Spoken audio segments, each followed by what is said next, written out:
The cold metal deck of Harmony Station hummed beneath Admiral Zethkoral's feet as he walked through the observation chamber. Through the massive windows, stars sparkled like tiny diamonds against the black emptiness of space. Everything was peaceful. Everything was quiet. This was how it had been for 300 years.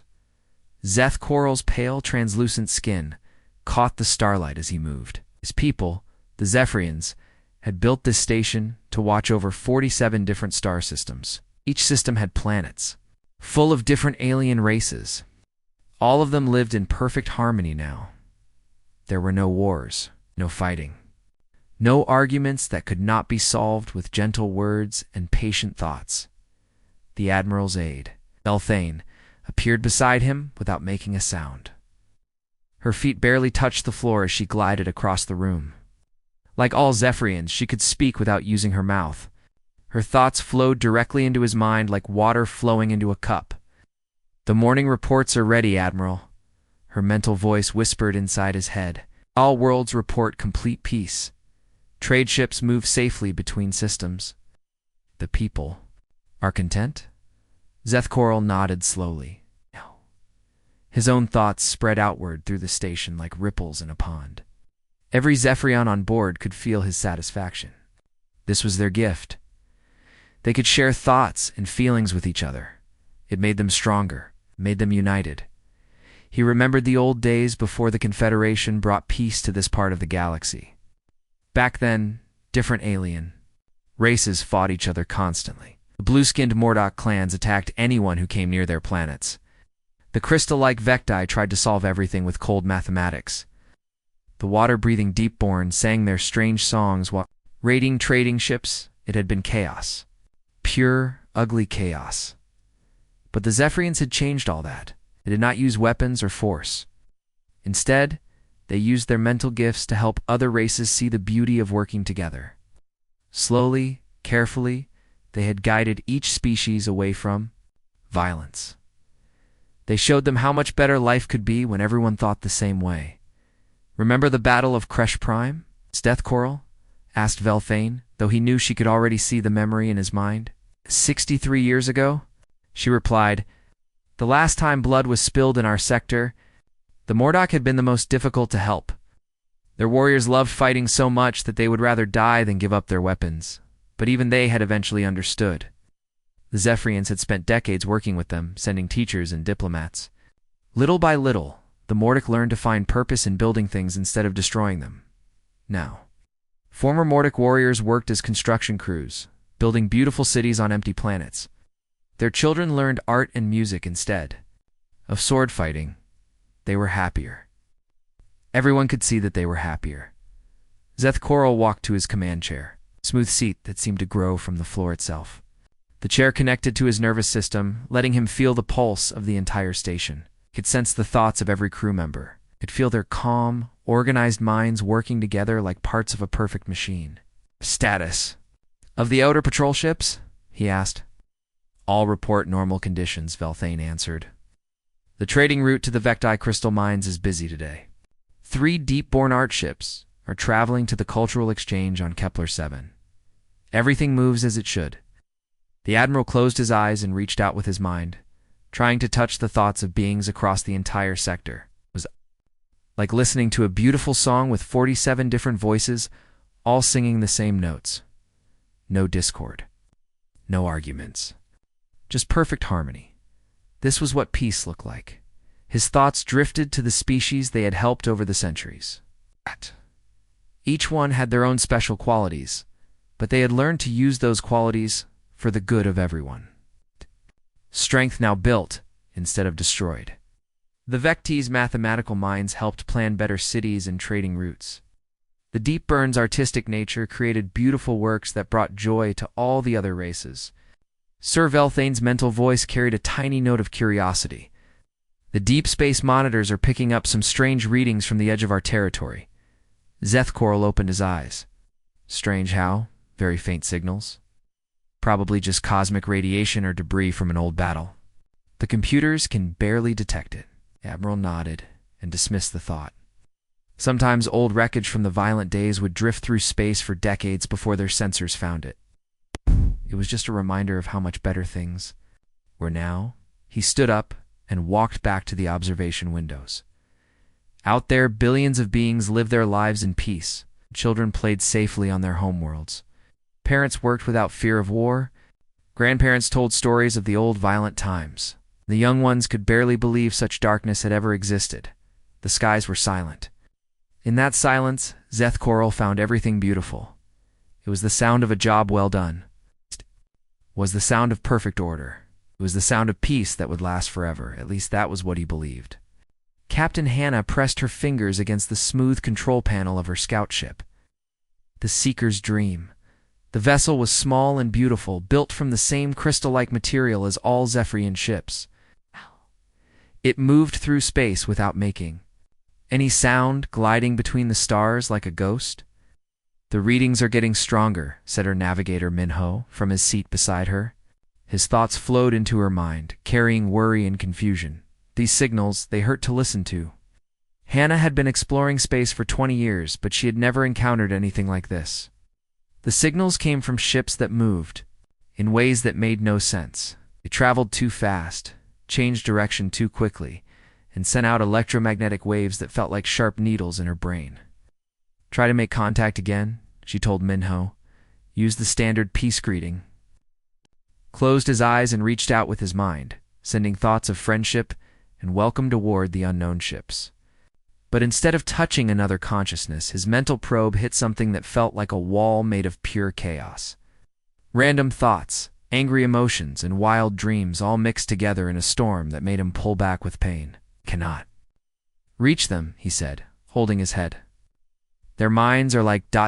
like broken glass, sharp and cutting in all directions." Hannah had volunteered for this mission because she loved meeting new species.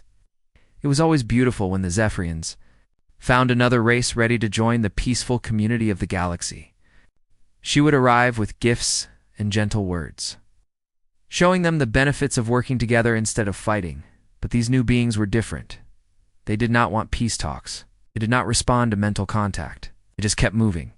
Through space, in their loud, aggressive ships, Captain said her communications officer, Jin, "I am picking up their electromagnetic transmissions. Should I try to understand them?" "Yes, but be careful," Hannah replied. "If their thoughts are chaotic, their speech might be just as dangerous." Jin worked at his station, trying to make sense of the strange signals. Most civilized races had stopped using electromagnetic waves centuries ago. Mental communication was so much better. It was clear, instant, and could not be misunderstood. But these aliens seemed to prefer the old, primitive methods. I think I have something," Jin said after several minutes. "The captain, you are not going to like it. Show me." Jin activated the main screen, and suddenly the bridge was filled with harsh, ugly sounds. The alien voices were rough and sharp, nothing like the smooth mental whispers the Zephyrians were used to. The words came in a language that seemed to fight against itself. "This unknown vessel, you are ordered to withdraw immediately. This is Terran Space Command. Any further scanning attempts will be considered a hostile act." Hannah felt her cruise shock ripple through the ship's mental network. Terran? The word felt foreign and dangerous, like a sword made of sound.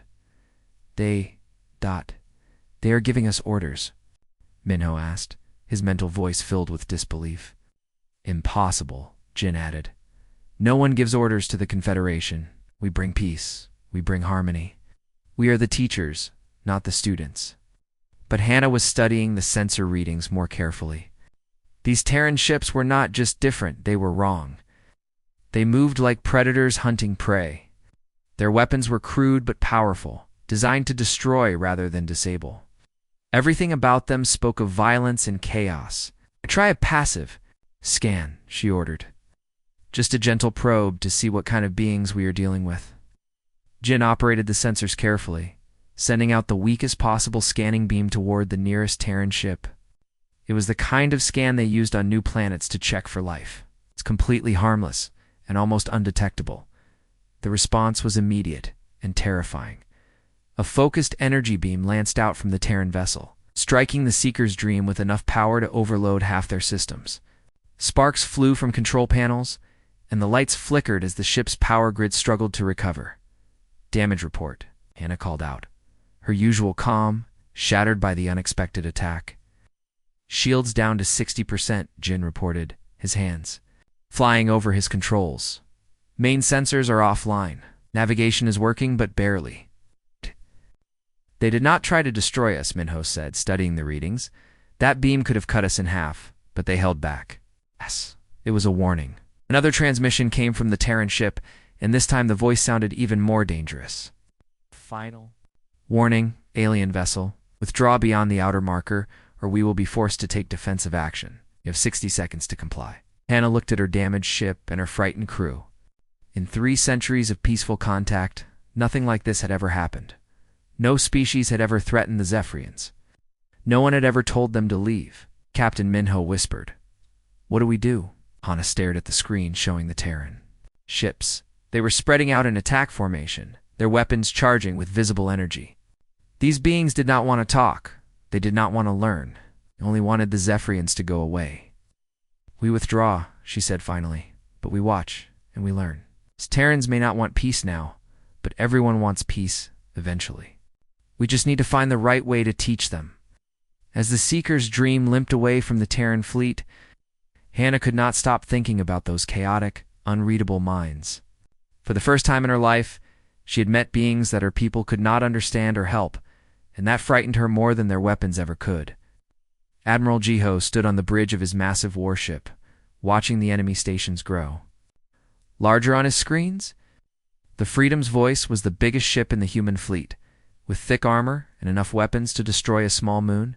Around it, 40 other human ships moved in perfect formation through the darkness of space. All ships report ready for battle, Admiral, said Commander Yuna from her position at the weapons station.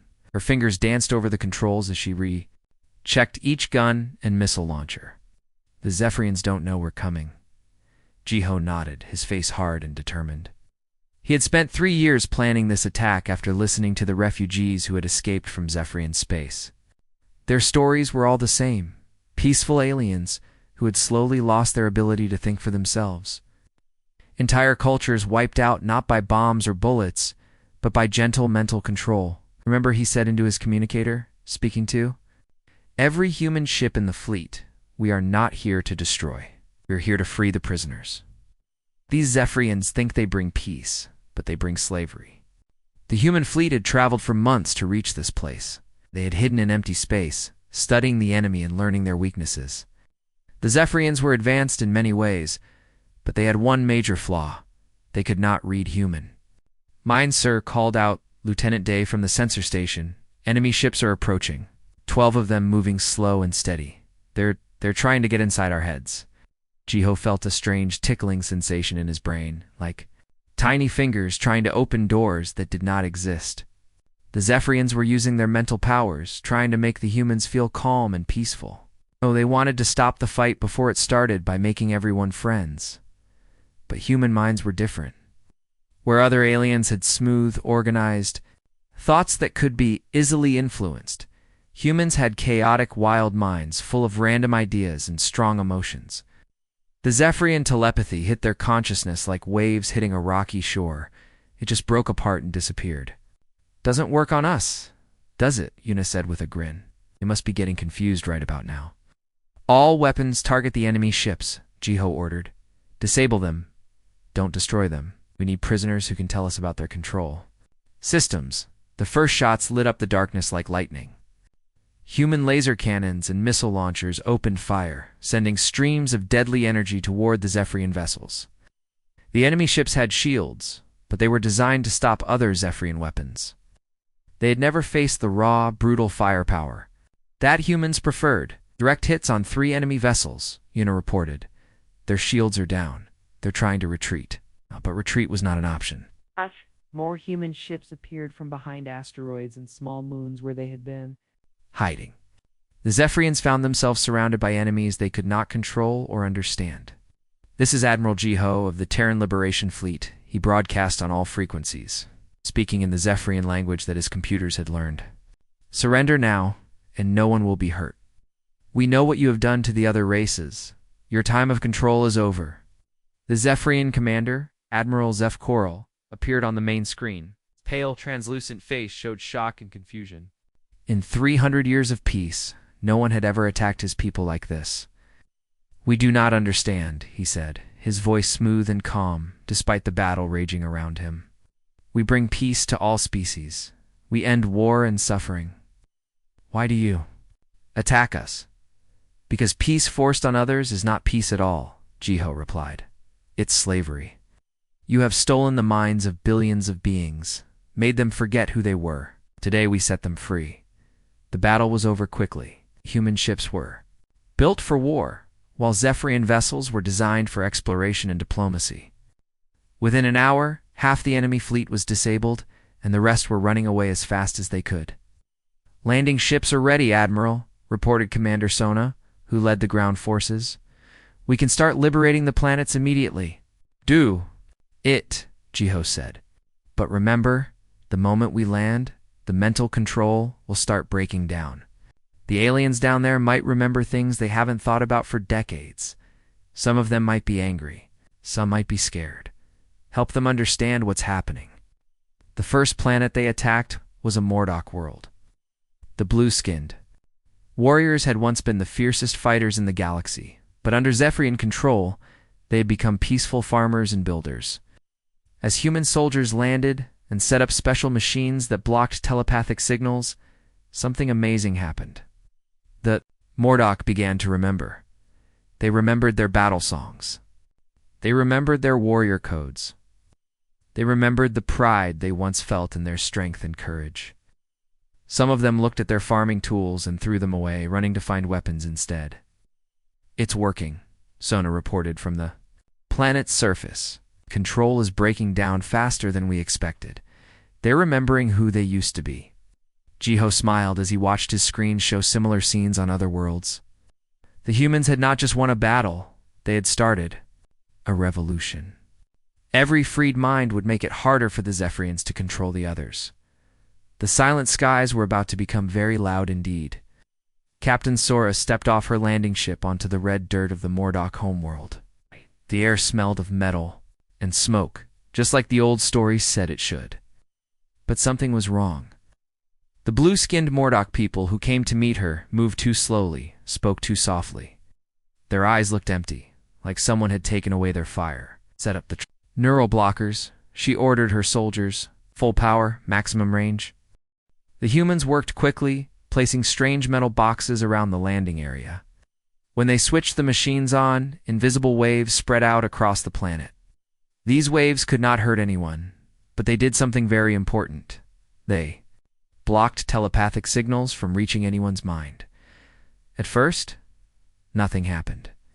The Mordock stood around looking confused, like they had just woken up from a long sleep. Some of them held farming tools. Others carried building supplies. All of them looked peaceful and calm. Then, slowly, things began to change. A young Mordock warrior dropped his hammer and stared at his hands. His blue skin began to glow brighter, the way Mordock skin did when they felt strong emotions. He looked around at the quiet farms and gentle buildings, and his face twisted with confusion. "This is not right," he said, his voice growing stronger. "This is not who we are." More Mordock began to remember. An old female threw down her basket of vegetables and started singing not a soft farming song, but a deep, powerful war chant that made the ground shake. A group of young males found some old weapons buried under a pile of peaceful farming equipment. "What have they done to us?" One of them shouted, holding up a traditional Mordock blade. "We are warriors. We are the children of battle and honor. Why are we living like this?" Captain Sora watched as the transformation spread across the planet. The humans' neural blockers were like breaking a dam. All the memories and feelings that had been held back for decades came flooding out at once. But it was not just happening on the Mordock world. On the crystal planet of the Vecti, the mathematical beings suddenly remembered their old equations, not the simple formulas the Zephyrians had taught them for building pretty cities, but complex theories about space and time and reality itself. They began drawing geometric patterns in the sand, their minds racing with possibilities they had forgotten for generations. On the water world of the Deepborn, the aquatic people started singing their ancient songs again. These were not the gentle, Melodies they had been allowed to keep, but deep haunting calls that spoke of the dark places in the ocean where their ancestors had lived. The songs spread through the water, reaching Deepborn who had never heard them before. The effect is spreading faster than we thought possible, Sora reported to Admiral Jiho through her communicator. Each freed world is like a radio tower, broadcasting unfiltered thoughts and emotions. It's weakening the Zephyrian mental network across the entire sector. Zephyrians had built their empire on controlling thoughts, making everyone think the same peaceful ideas. But now, for the first time in centuries, there were minds they could not touch. The chaos of freed consciousness was like static on their telepathic frequencies, making it harder for them to influence anyone. On Harmony. Station Admiral Zeth Corel watched his perfect order falling apart. His aide, Velthane, stood beside him, but her thoughts were no longer calm and organized. She was frightened, confused by the storm of wild emotions coming from the liberated worlds. "Sir," she said, speaking out loud instead of using telepathy, "we are losing contact with 17 planets. The mental connections are breaking down. How is this possible?" Zeth Corel asked. "We have maintained peace for 300 years. These species were happy under our guidance. They chose to join us." But even as he spoke, he could feel the truth in the chaotic thoughts reaching him from across space. The species had not chosen. They had been slowly, gently forced. The Zephyrians had convinced themselves they were helping, but they had actually been stealing the most important thing any being could have. It's the right to think for themselves. On the Mordock world, Captain Sora met with the warrior leaders who had emerged as their people remembered their culture. They painted their faces with traditional war colors and carried weapons that had been hidden away for decades. "You humans," said their new chief, a powerful female named Kralvex. "You gave us back our souls. How can we repay this?" "Help us free the others," Sora replied. "Your people remember what it feels like to be warriors, to teach the other species to fight for their own minds." The rebellion spread like fire through dry grass. Each freed world sent out signals that helped other planets remember who they used to be. The Zephyrians found themselves fighting not just the human fleet, but the awakening consciousness of billions of beings they had controlled for generations. The mathematical Vecti began calculating new weapons and defenses. The artistic, deep-born, painted battle symbols that filled their people with courage. The Mordock warriors prepared for a war that would be very different from the ones their ancestors had fought. This would not be a war for territory or resources. This would be a war for the right to think freely, to choose their own paths, to be themselves without someone else controlling their minds. And across the galaxy, the silent skies began to ring with the sound of revolution. Admiral Jiho stood on the bridge of his flagship, looking at the massive Zephyrian fleet that surrounded the last enemy stronghold. The crystal ships hung in space like frozen tears, but they were not attacking. For the first time since the war began, both sides had stopped fighting. "Sir," Commander Yuna reported from her station. "We have Captain Hannah on the communication line. She says she wants to talk." Jiho nodded. Captain Hannah was the Zephyrian officer who had first encountered human ships months ago. Since then, she had been captured, escaped, and captured again. But something had changed in her during that time. She had learned to see humans not as chaotic enemies, but as something else entirely. "Put her on the main screen," Jiho ordered. Hannah's pale, translucent face appeared before them. But unlike other Zephyrians, her expression was not calm and peaceful. Her eyes showed confusion, curiosity, and something that looked almost like excitement. "Admiral Jiho," she said, speaking in careful human language instead of using telepathy. "I have a message from our leadership. They want to end this war." "Good," Jiho replied. "Are they ready to surrender?" "Not surrender," Hannah said quickly. "They want to negotiate. But sir, they do not understand what that means anymore. For 300 years, they have only known how to control minds. They have forgotten how to actually talk with someone who disagrees with them." Jiho studied her face carefully. "What about you, Captain? What do you want?" Hannah was quiet for a long moment. "I want to understand," she said finally. "When I was your prisoner, I watched your crew work together. You do not share thoughts like we do, but you still cooperate. You argue and disagree, but then you find solutions together. How is this possible? Because we choose to work together, Jiho explained. No one forces us. We decide for ourselves. But that should create chaos, Hannah said, sounding confused. Different opinions, different ideas. How do you make decisions without everyone thinking the same way? We vote, we discuss, we compromise. Sometimes it's messy, but it's our mess, our choice. On the liberated worlds below, the same conversation was happening millions of times. Freed Mordic warriors were learning to work with mathematical Vecti scientists. Artistic Deepborn were sharing ideas with practical human engineers. It was loud, chaotic, and sometimes arguments broke out, but something beautiful was emerging from the disorder. Admiral, Captain Sora's voice came through the communicator from the planet's surface. You need to see this. The different species are starting to cooperate, but not like the Zephyrians made them do. They're choosing to help each other because they want to. Jiho smiled. This was what he had hoped for. Not just freedom from control, but the beginning of real cooperation between free minds.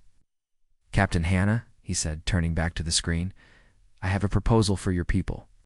We don't want to destroy you or control you. We want to offer you something better than what you had before. What do you mean? True peace. Not the silence of controlled minds, but the harmony of free voices choosing to work together. Hannah was quiet for a long time. Jiho could almost see her struggling with the concept. The Zephyrians had built their entire civilization on the idea. That peace could only come from everyone thinking the same way. The idea of harmony between different minds was completely foreign to them. Some of my people will never accept this, she said finally. They believe that chaos leads to war and suffering. Then let them choose, Jiho replied. Let them go to their core worlds and live the old way, if that's what they want. But also let others choose something different. Over the next several days, the strangest negotiation in galactic history took place. Humans, freed alien species, and Zephyrians worked together to create something new. The Free Worlds Alliance was based on a simple idea. Every being had the right to think for themselves, but they could also choose to cooperate with others. Some Zephyrians, led by Captain Hannah, decided to try this new way of living. They gave up their mental powers of control and learned to communicate with words and actions instead of telepathy. It was difficult and frightening for them, but also exciting.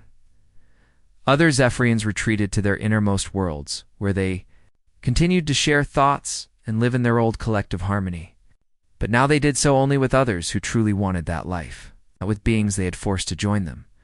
The humans became what they called cognitive guardians, protectors of mental freedom, who made sure no one could ever again force others to think the same way, standing on the observation deck of the renamed station Harmony Restored. Admiral Jiho listened to the communications from across the sector. Instead of the old silence, the airwaves were full of voices, Mordoc battle songs mixed with Vecti, mathematical discussions.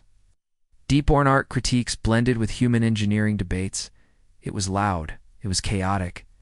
Sometimes arguments broke out that took days to resolve. It was also the most beautiful sound Jiho had ever heard. Captain Hannah joined him at the window, still learning to walk instead of glide. It is strange, she said.